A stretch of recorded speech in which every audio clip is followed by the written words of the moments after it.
Assalamualaikum warahmatullahi wabarakatuh. Kami dari mahasiswa Tata Syahril Banda Daerah, program studi pendidikan sejarah. Di sini kami akan mempresentasikan tugas yang diberikan oleh dosen kami, Dr. Muhammad Farid M.Sos, mata kuliah Kewarganegaraan. Di sini nama saya Adita Syatelehala. Nama saya Sakiat Rahman. Nama saya Nurdianti Laridu. Nama saya Adila Rahman. Kita akan masuk ke pembahasan yang pertama.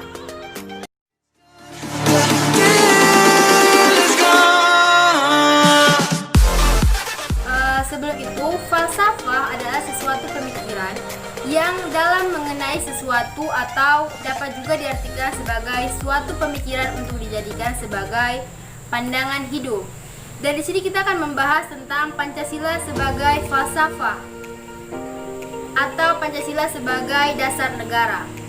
Pancasila berperan sebagai pandangan, nilai, dan isi pembentukan ideologi Indonesia.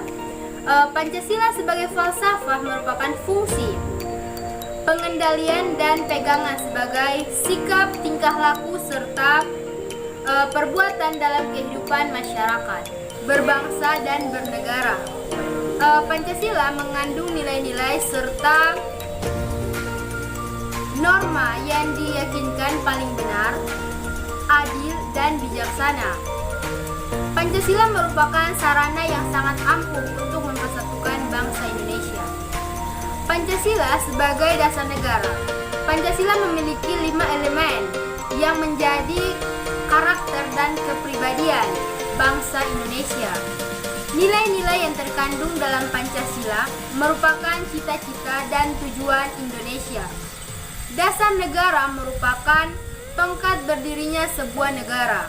Ibarat bangunan, tanpa tiang akan roboh, sama halnya dengan negara. Pancasila sebagai pandangan hidup merupakan sebuah petunjuk atau pedoman untuk mengatur kehidupan bernegara. Pancasila dijadikan pedoman hidup karena mengandung nilai-nilai yang memuat cita-cita dan tujuan bangsa Indonesia. Badan Pembinaan Ideologi Pancasila merespon kehendak masyarakat di tengah pro kontra rancangan undang-undang haluan ideologi negara. Sekretaris Utama Badan Pembinaan Ideologi Pancasila Karjono Atmoharsono yang menyampaikan bahwa RUU HIP sebenarnya bertujuan memperkuat kelembagaan BPIP yang bertugas melaksanakan pembinaan ideologi Pancasila. BPIP diatur berdasarkan Peraturan Presiden Nomor 7 Tahun 2019. Karena itu, katanya BPIP mendukung pengesahan RUU HIP agar BPIP bisa diperkuat dengan dasar hukum, terutama undang-undang untuk menjaga dan memperkuat haluan ideologi Pancasila melalui pembinaan ideologi Pancasila.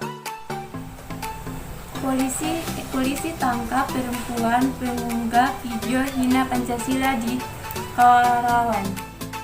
Anggota DPRD Banten nilai langkah pemerintah sudah dapat bubarkan PFI. Dalam perjalanannya muncul kontroversi seperti soal pencantuman pasal Trisila Akasila dalam RUU HIP dan belum dimaksudkan dalam diktum mengingat TAP MPRS nomor 1966 tentang pembubaran Partai Komunikasi Indonesia. Pertanyaan sebagai organisasi terlarang di seluruh wilayah negara Republik Indonesia.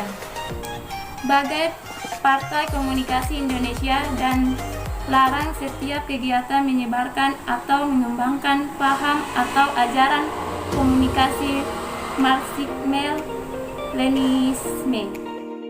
Karjono sepakat bahwa pasal Trisila dan Ekasila dihapus karena sudah selesai dengan proses Pancasila 1 Juni, 22 Juni, Piagam Jakarta dan 18 Agustus 1945, serta setuju TAP MPRS nomor 1966 tersebut dimaksud dalam advertising. RUU HIP merupakan inisiatif DPR sehingga dia perhatikan juga ada anggota atau unsur parlemen yang berkomentar tidak sejalan dengan RUU tersebut karena sama saja menyalahkan diri sendiri. Itu sebabnya Kardiono mengimbau dan mengajak seluruh elemen bangsa masyarakat untuk saling menghormati dan menjunjung tinggi proses pembentukan peraturan perundang-undangan kepada DPR dan pemerintah dengan tetap mendengar suara rakyat.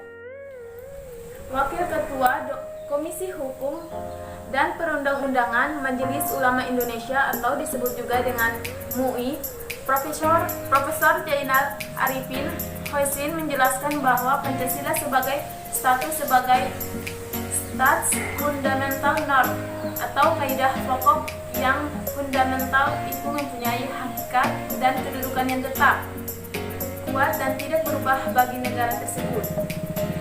Dalam konsensus pendirian negara terdapat 3 hal utama yang harus diperhatikan, yakni cita-cita bersama sebagaimana tertuang dalam Undang-Undang 1945, kesepakatan tentang landasan penyelenggaraan negara, dan kesempatan tentang bentuk dan prosedur negara. Kata dia, maka Pancasila tidak boleh berubah, termasuk dalam pengaturan RUU. Menurut Soekarno, Pancasila itu dapat diperas menjadi 3 sila. Yang pertama adalah sosio-nasionalisme, yang kedua adalah sosio-demokrasi, dan yang ketiga adalah ketuhanan yang Maha Esa. Trisila merupakan asas marhaenisme. Gotong royong adalah faham yang dimana lebih dinamis dari kekeluargaan. Saudara-saudara, keluarga adalah satu faham yang elastis. Tetapi gotong royong menggambarkan satu usaha, satu amal, satu pekerjaan, satu karya, satu gawe. Marilah kita menyelesaikan karyo, gawe, pekerjaan, amal ini bersama-sama. Gotong royong adalah pembantingan tulang bersama, pemerasan keringat bersama, perjuangan bantu binatu bersama. Amal semua buat kepentingan semua, keringat semua buat kebahagiaan semua. Holopitis, kuntul, baris buat kepentingan bersama. Itulah gotong royong.